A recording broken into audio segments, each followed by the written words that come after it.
Ek gaan vanmôre lees ons skrifgedeelte in ons Bybelleesrooster vir vandag. Eksodus 3 vers 1 tot 10 en dan ook net die een vers uit Johannes hoofstuk 1 vers 14. Eksodus hoofstuk 3 vanaf vers 1 lees ons die verhaal. Moses het sy skoonvader Jethro, die priester van Midian se kleinvee opgepas. Hy het die kleinvee diep die woestyn ingejaag en uitgekom by die berg van God by Horeb. Daar het die engel van die Here aan hom verskyn in 'n vuur wat uit 'n doringbos opvlam. Moses het gesien daar is 'n doringbos aan die brand, maar die doringbos word souwaar nie verteer nie. Toe dink Moses, ek moet afdraai sodat ek na hierdie buitengewone verskynsel kan kyk. Waarom brand die doringbos dan nie uit nie? Toe die Here sien dat hy afgedraai het om dit van nader te bekyk, het God na hom geroep uit die doringbos, Moses, Moses. Hy het geantwoord, hier is ek. Toe sê die Here, moenie nader kom nie. Trek jou sandale van jou voete af, want die plek waarop jy staan is heilige grond. Daarop sê hy, ek is die God van jou voorvader, die God van Abraham, die God van Isak, die God van Jakob. Moses het sy gesig bedek, want hy was bang om na God te kyk. Die Here sê toe, ek het die ellende van my volk wat in Egipte is duidelik gesien. Hulle noodkreet oor hulle slawedrywers het ek gehoor. Ja, ek ken hulle lyding. Ek het afgekom om hulle uit die hand van Egipte te red en uit daardie land te laat optrek na 'n goeie en uitgestrekte land. Na 'n land wat oorloop van melk en honing, die woonplek van die Kanaaniete, die Hittiete, die Amoriete, die Ferisiete, die Hiwiete en die Jebusiete. En nou kyk, die noodkreet van die Israeliete het my bereik. Ek het ook die verdrukking waarmee Egipte hulle verdruk raak gesien. Gaan dan nou, ek stuur jou na die Farao om my volk, die Israeliete, uit Egipte uit te lei. En dan die apostel Johannes wat die 4de evangelie lees ons in hoofstuk 1 vers 14 hierdie woorde, en die woord het vlees geword en onder ons kom woon. En ons het sy heerlikheid aanskou, 'n heerlikheid soos die van die unieke seun van die Vader, vol genade en waarheid. Die klem dan vanmôre op Eksodus 3 vers 8 waar ons lees dat die Here vir Moses sê, ek het afgekom om my volk Israel te kom red uit Egipte. En dan ook Johannes, die evangelie, vers 14 hoofstuk 1, waar daar gesê word, die woord, verwysende nou na die Here Jesus, het vlees geword en onder ons kom woon. Broers en susters, wanneer ons die Bybel lees en soos wat ons nou ook probeer om in lyn met die Bybelleesrooster wat ons volg, daarna te kyk, dan sien ons dat die Bybel uiteindelik een groot verhaal is van God se besig wees. En dat 'n mens so maklik perspektief kan verloor wanneer jy maar sommer net hier in 'n gedeelte, in 'n hoofstuk in die Bybel ietsiekie lees en die betekenis daarvan vir jou eie lewe probeer verstaan, terwyl jy die groter prentjie van die geheel van die Bybel, terwyl jy dit miskien buite perspektief het in dit wat jy lees. En dit is graag, en dit is vir my die wonderlike ding ook, waarmee hierdie Bybelleesrooster ook vir ons wil help, is om te verstaan dat die Here reeds van Genesis 1 af, die heeltyd dat hy besig was met 'n baie spesifieke plan, wat hy ten uitvoering gebring het, uiteindelik ook in sy seun Jesus Christus, en wat uiteindelik sy voltooiing sal bereik, in dit wat ons lees in Openbaring 21 en ook in Openbaring 22. Nou as ons kyk na hierdie groot prentjie van dit wat die Bybel vir ons leer van God, dan is dit wat heel op die voorgrond staan, die werklikheid om te kan weet dat God nooit op 'n afstand is nie. Dat God nooit van sy kant af hom wil distansieer van die mens nie. Natuurlik is daar gevalle waar ons ook lees dat die Here hom inderdaad van iemand gedistansieer het. Maar dan is dit uiteindelik deur die keuse van daardie mens. En is dit nie die Here wat homself van sy kant af gedistansieer het nie, want dit is nie wie hy is nie. Hy is die God wat wil betrokke wees, wat in die lewens wil wees van diegene wat hy geskep het. En dit het ons gesien in Genesis 1, dat die Here die mens baie goed geskaap het, en dat daar hierdie verhouding was, waarbinne die mens gelewe het met die Here God. En hoe die sonde dit verbreek het, en dat God nie sy rug op die mens gedraai het, nadat hierdie intieme verhouding verbreek is nie, maar dat hy dinge in werking gestel het, om weer die verhouding met hom te kan herstel. En dit het ons verlede Sondag ook by stilgestaan in die roeping van Abraham in Genesis hoofstuk 12.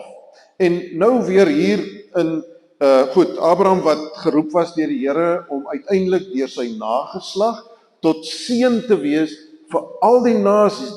Dis God se bedoeling, dat hy self daar sal wees in die lewens van al die nasies, dat daar hierdie harmonie en hierdie verhouding sal wees. Dis God se begeerte uiteindelik met alle mense, maar hy sou vir Abraham gebruik het, en uit Abraham uit is daar op die ou end Abraham, Isak en Jakob se 12 kinders, die 12 stamme van Israel is daaruit gebore, is deel van hierdie nageslag van Abraham, vir wie die Here tot seën wil wees, en uiteindelik deur hulle ook vir die hele wêreld.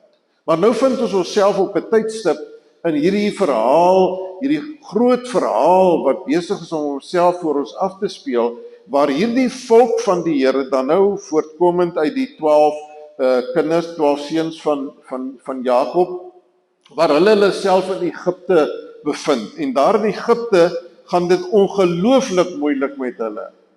Heel aan die begin, toe Josef nog daar was, het dit eintlik baie goed gegaan. Het hulle die land Goshen gekry van die farao van Josef se tyd na die hongersnood wat daar was.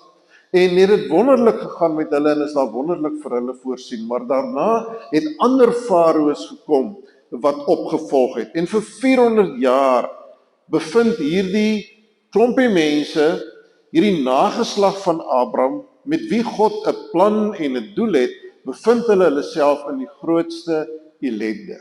En 'n mens kan maar net vandag teruggaan en gaan kyk na al die geweldige strukture wat in Egipte opgerig is. Onder andere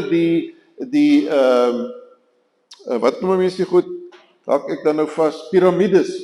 Die geweldige piramides, daardie geweldige groot rotsblokke, wat sonder moderne apparaat honderde meters bo aan die grond opgehuis moes word of opgesleep moes word. En so vertel die Bybel dan vir ons dat dit 'n moeilike, dat die Israeliete baie swaar gekry het, die volk van die Here. Dat hulle geslaan is, dat hulle doodgemaak is in hierdie proses om hierdie werk te kan verrig wat daar plaasgevind het. Nou mense lees vandag nou nog van projekte waar, of jy hoor dit op die TV, hierdie afgelope week weer 'n spesifieke treinspoor wat ergens gebou is, ek kan nie onthou waar nie, en waar hulle Chinese ingevoer het en Chinese gebruik het om daardie treinspoor daar te stel, en dat dit letterlik so was, dat elke kilometer was daar 'n Chinees wat gesterf het in die proses van die bou van hierdie spoorlyn, omdat dit so gevaarlike werk was. En presies dieselfde in Egipte ook, met die volk van die Here, daardie ongelooflike gevaar waarmee hulle besig was, met hierdie groot rotsblokke. As daar enigstens net 'n foutjie kom ergens, dan is iemand nou maar net eenvoudig dood, en dit is dan nou maar net, is dit nou maar so. So was die geval gewees vir die volk van die Here daar in Egipte. Baie swaar, nog 'n primitiewe tyd gewees, waar daar absoluut geen gevoel, geen meelewing was vir iemand wat 'n slaaf was.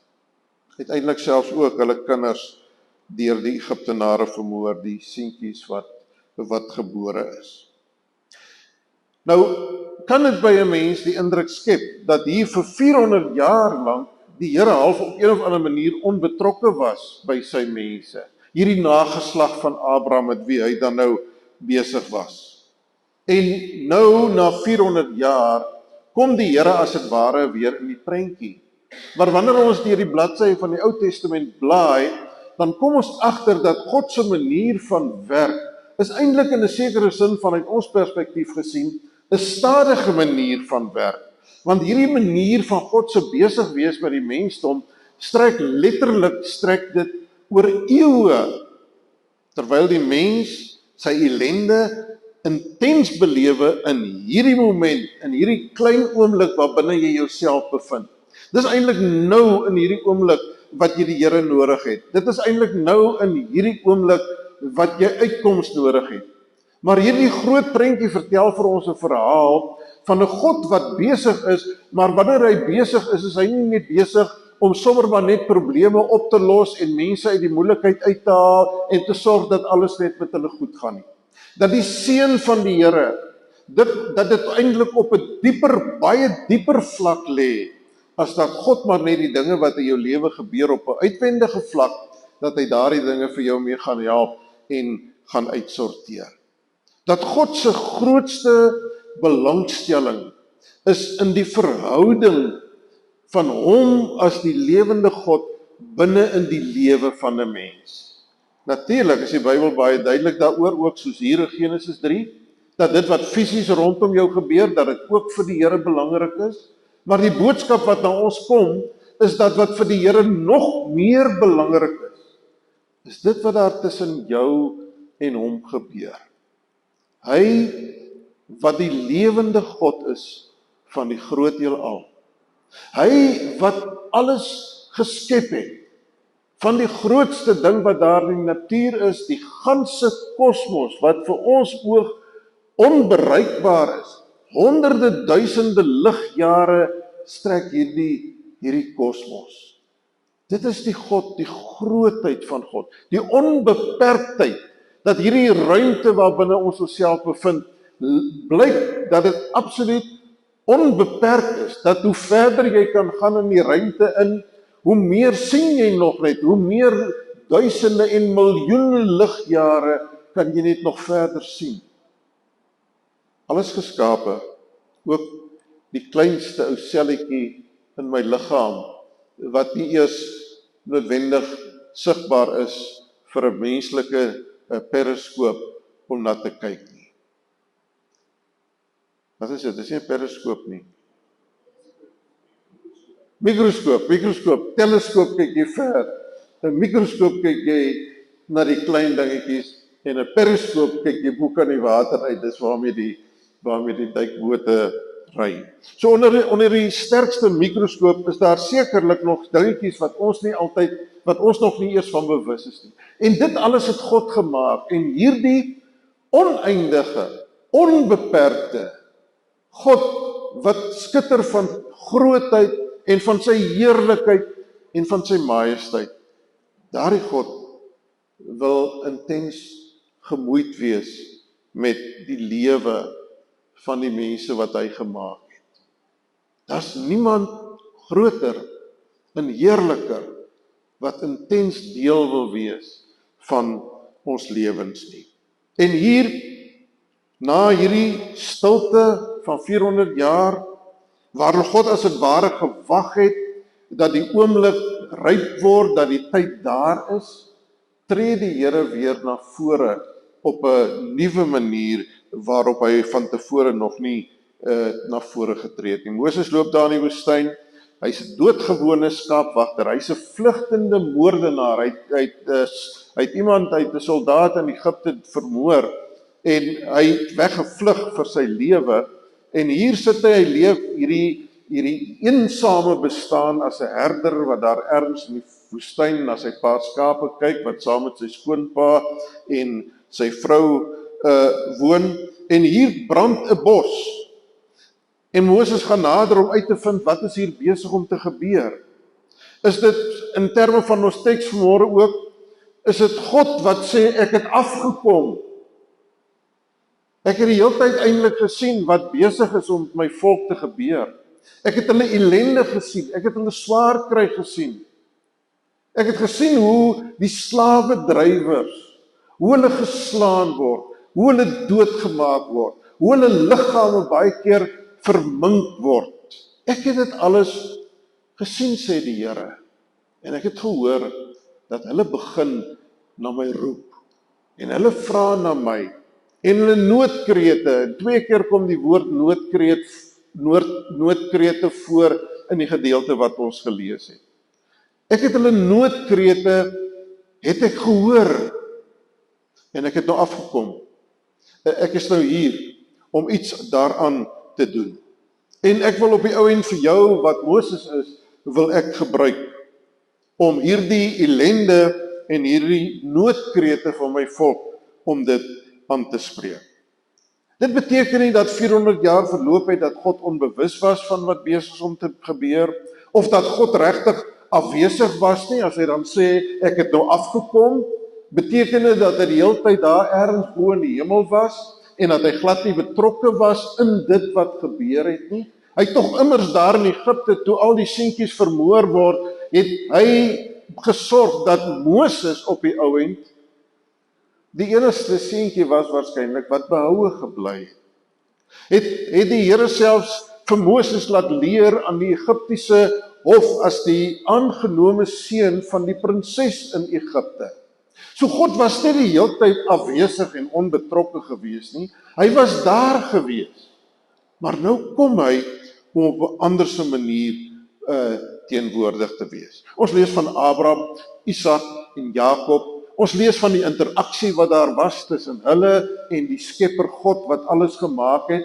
Hoe die Here ook vir hulle gelei het in hulle omstandighede, hoe hy ook met hulle van punt tot punt 'n pad gestap het in hulle lewens. Maar hier gebeur nou iets anders. Hier mag God nou skielik nie meer bemoeienis met 'n individu nie, met 'n Abraham of 'n Isak of 'n Jakob nie. Maar hier begin God nou bemoeienis maak met 'n hele volk, met die 12 seuns van Jakob se nageslag. God begin nou groter gaan. God begin nou groter werk. God begin nou meer van homself wys aan die mense. Die volk van Israel en Moses sou God op 'n ander manier leer ken as wat Abraham, Isak en Jakob God geken het. God gaan nou groter. God kom wys nou meer van homself. Ek is hier. Ek was altyd hier, maar nou het ek afgekom in die sin van dat ek nog meer van myself wil wys en nog meer van myself wil kom bekendstel.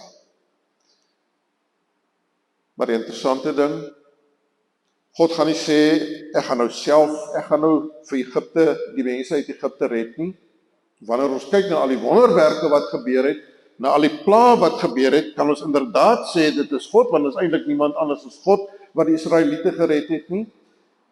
Dit was nie Moses nie, maar God het deur Moses gewerk. Moses was op die ou end God se gesig vir die volk.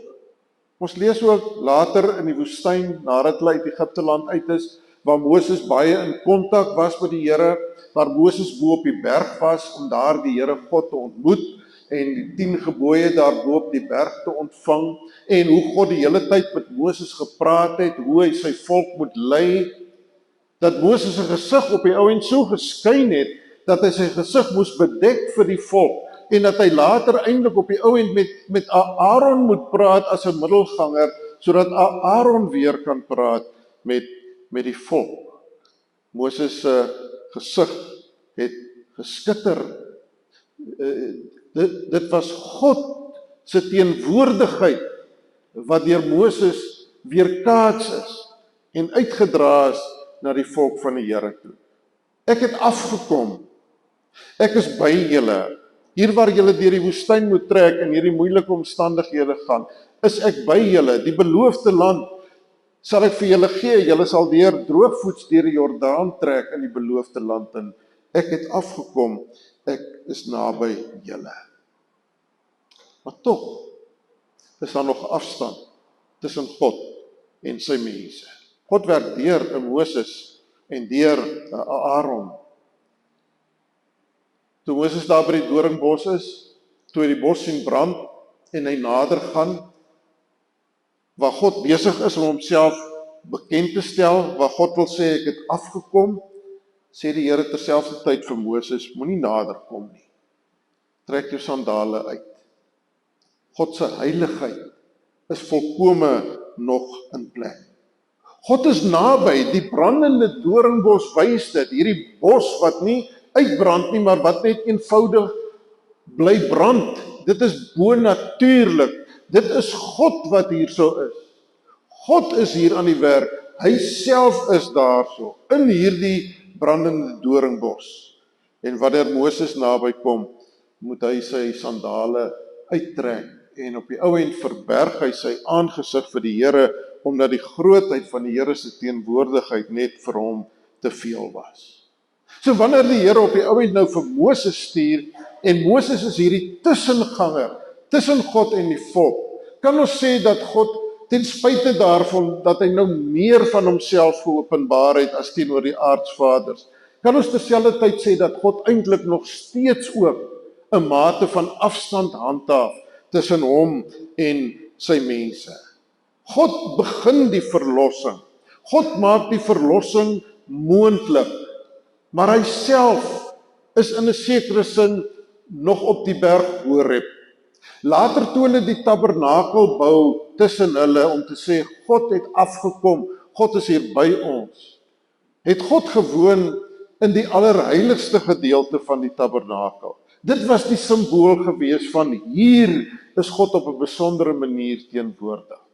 In die Ou Testament lees ons wel van die Heilige Gees wat die teenwoordigheid van God in ons lewens is as mense.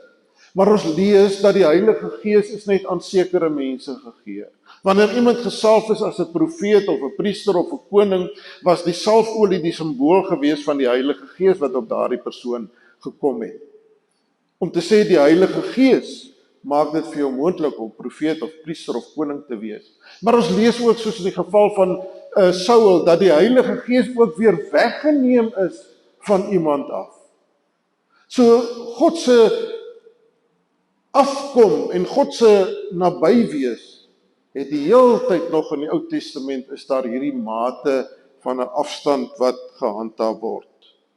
God het afgekom, maar hy woon nog nie in die lewens van sy volk nie. Eeue later hoor ons Johannes wat vir ons sê die woord het vlees geword en onder ons kom woon. By Moses, God het afgekom. Hy is daar, hy red, hy dra sy volk, hy voorsien vir hulle, hy sorg vir hulle. Maar hy's nog 'n entjie weg van hulle af. En nou in Johannes hoofstuk 1, nou met Kersfees wat aangebreek het, wat die Seun van God na die wêreld toe kom, hy wat self God is, wat mens geword het, sê Johannes vir ons, die woord het vlees geword en onder ons kom woon. Waar God in die Ou Testament gewoon het in die tabernakel, in die allerheiligste gedeelte van die tabernakel, of later van tyd toe die tempel gebou is, waar God teenwoordig was op 'n besondere manier in die allerheiligste van die tempel, waarheen die Israeliete moes gaan as het ware, om op so 'n besondere manier in teenwoordigheid van die Here te wees. Het God nou gekom en hy het vlees geword deur sy Seun. En dan die woord wat daar gebruik word in hierdie vers, beteken eintlik dat hy gekom het, waar hier staan in Afrikaans om onder ons te kom woon, staan daar eintlik in die oorspronklike Grieks, hy het gekom om te kom tent opslaan. Of dit kan ook vertaal word, hy het gekom om te kom tabernakel by ons. Vroeger het hy gewoon in die tabernakel, die huis van die Here, daar het hy gewoon. Nou is sy vlees, sy liggaam die tabernakel. Hy is die tabernakel. Waar hy ook al is, daar is God. Die dinge wat gedoen word deur hom, is dit God self wat besig is om daardie dinge te doen. Dis nou nie meer dat ons iets moet voorberei, 'n tent moet bou of 'n tempel moet bou of 'n kerkgebou moet bou om God teenwoordig te maak nie. En daarom is dit eintlik teologies, is dit eintlik so verkeerd om te praat van die kerkgebou as die huis van die Here. Want God woon nie meer in huise wat deur mense hande gemaak is nie. Hy het eers sy seun vlees geword, onder ons kom tent opslaan. Uiteindelik het hy in ons lewens kom tent opslaan deur die Heilige Gees. So ons kan nie meer na die huis van die Here toe gaan op 'n Sondag of op 'n Kersdag of wanneer ook al nie. Ons is die huis van God, waarin God kom woon het op grond van dit wat sy seun Jesus Christus vir ons kom doen het. So hier in die Nuwe Testament vind daar 'n radikale verdieping plaas in God se omgang met die mens. Die tyd het nou vir God aangebreek. Al die eeue wat verby is van Abraham af, wat die Here geloop het deur die geskiedenis met Moses, met die profete wat hy gehad het, met sy volk Israel en alles wat met hulle gebeur het, die op en die aflewe van die volk van Israel, was God nooit op en af met sy volk gewees nie. Hy was altyd die God wat gesê het, ek het afgekom. Maar nou, met Kersfees, vind daar 'n verdieping plaas wat eintlik bokant ons menslike verstand is.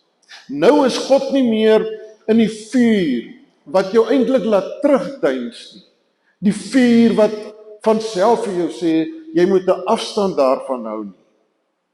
Maar nou het hy in sy seun, het hy 'n menslike liggaam aangeneem. Iemand wat sê, moenie die kindertjies van my af wegdryf nie. Laat die kindertjies na my toe kom. Laat ek die kindertjies vashou. Laat ek die kindertjies op my skoot dra. Hier vind 'n ommekeer plaas, 'n nuwe verbond wat plaasvind met die koms van Jesus na hierdie wêreld. Waar dit nou die teenoorgestelde is, in 'n sekere sin is wat ons in die Ou Testament beleef. Dat die heilige God nie die God is noodwendig wat beteken dat daar afstand is nie. Maar waar dit nou beteken dat jy in die teenwoordigheid van die heilige God kan wees. Waar jy sy omarming in jou lewe kan belewe. Sy troos, sy hoop wat binne in jou is. Sy lewende teenwoordigheid kan beleef. Met die uitstorting van die Heilige Gees nadat die Here Jesus opgevaar het na die hemel. Nadat hy alles kom doen het wat moontlik was om God en mens vir altyd weer bymekaar te bring. Daarom, toe Jesus daar aan die kruishout van Golgotha sterf, gebeur die merkwaardige ding daar in die tempel, die allerheiligste gedeelte, waar net die hoëpriester een keer 'n jaar kon ingaan in God se teenwoordigheid, wat gesê het, daar's nog hierdie skeiding tussen God en mens, die heilige God is daar, hy handel met ons, maar daar's hierdie afstand tussen ons. Toe die Here Jesus sy laaste asem uitblaas, toe skeur die voorhangsel in die tempel van bo na onder. Nie soos 'n mens wat dit van onder sal vat en dit na bo sal skeur nie.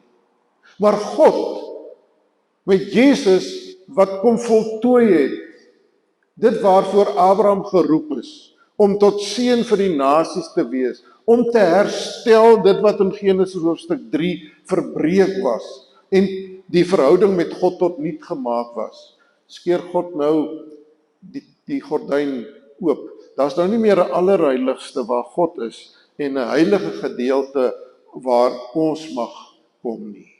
Nee, dit word oopgemaak. Die pad na God toe is nou oop. Dit is wat sy seun Jesus Christus kom doen het. Hy kom dat God in ons kan tabernakel. Dat God in ons sy tent kan opslaan. Dat ons kan weet dat God self die heilige God self binne in ons woon.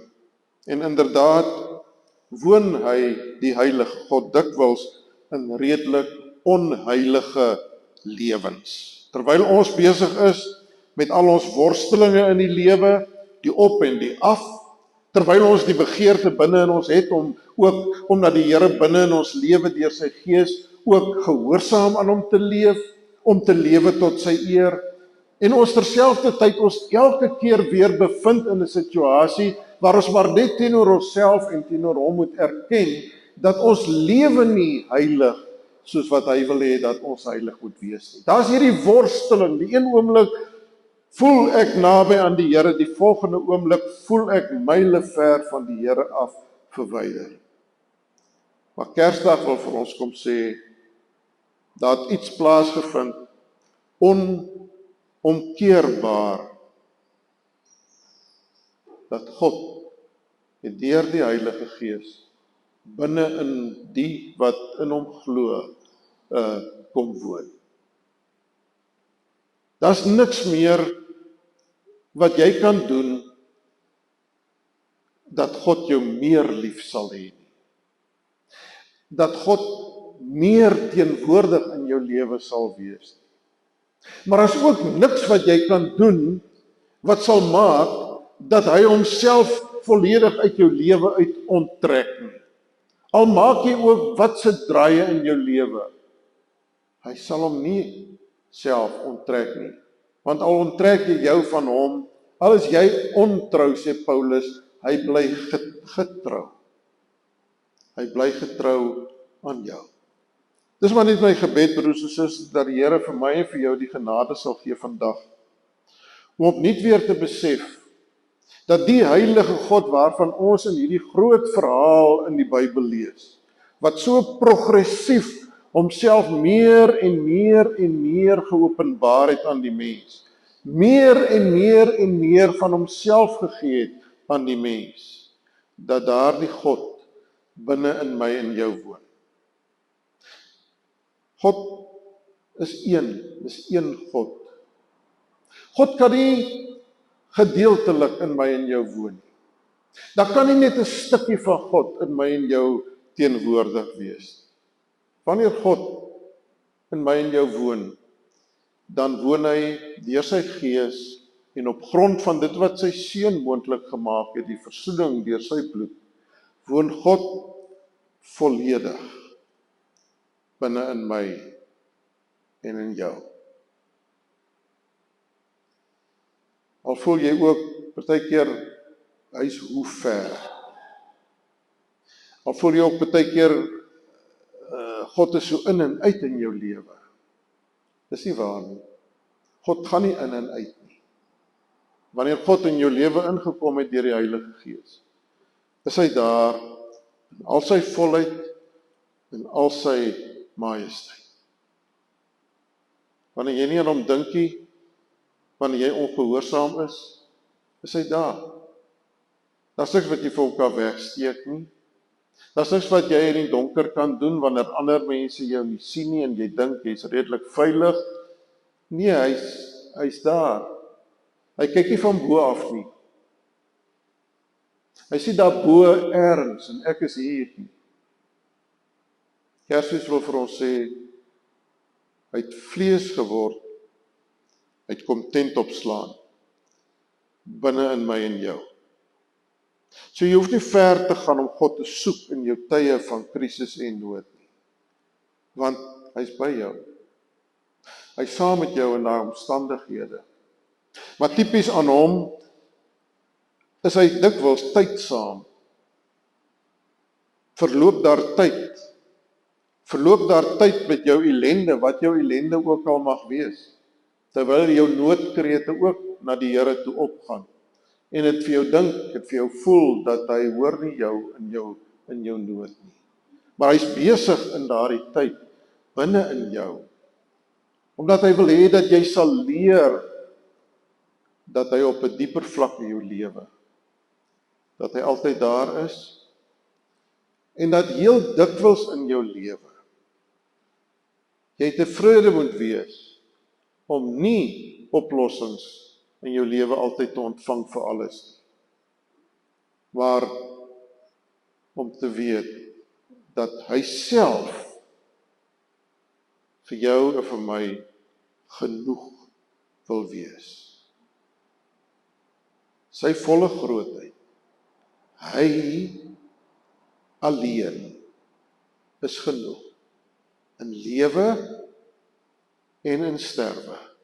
Of ek lewe, en of ek besig is om dood te gaan, hy